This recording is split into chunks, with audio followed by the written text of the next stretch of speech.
Welcome to Sacred Resilience. I'm your host, Kristi Lynn Stoken.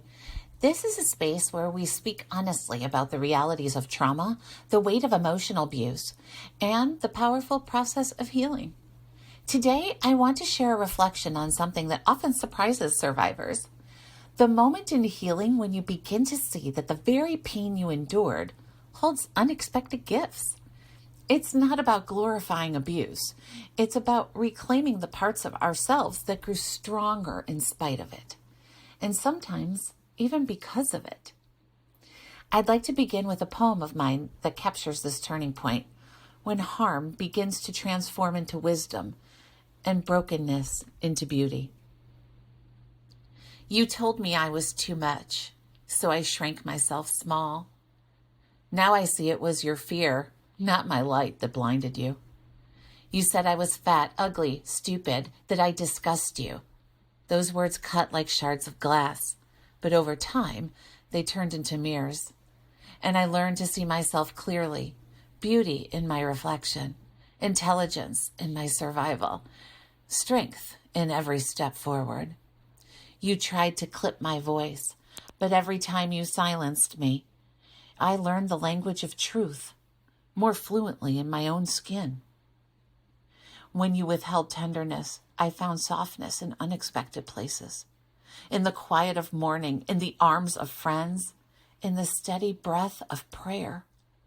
You called me broken, but the cracks you left behind became seams of gold, mending me into something stronger, something whole and exquisite. Your control taught me freedom. Your cruelty carved out space for compassion. Even the abandonment became a lesson in how to stay with myself. What you meant as harm became the foundation for my growth. I was not undone. I was remade.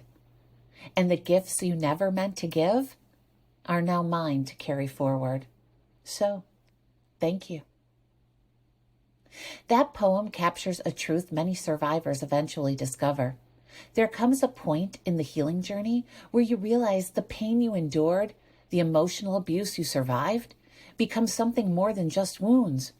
It becomes a teacher. Abuse leaves scars, yes. It breaks us open in ways we never asked for.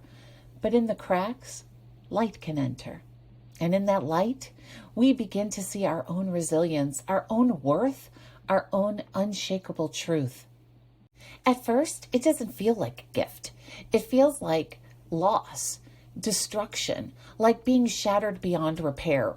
But over time, with care, with support, with deep self-compassion, those shattered pieces can be pieced together into something stronger, something beautiful, like Japanese pottery, where broken bowls are mended with seams of gold. The cruel words meant to silence you may actually have revealed the strength of your own voice.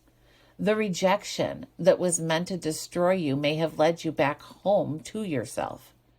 The absence of love may have pushed you to discover sources of tenderness you never would have found otherwise. None of this excuses the abuse, and it doesn't erase the pain. But it does mean that your story doesn't end with harm. You get to carry forward wisdom, compassion, and courage that could only be forged in fire. And when you reach that point of realization, when you can say what was meant to break me has actually made me whole, that is sacred resilience.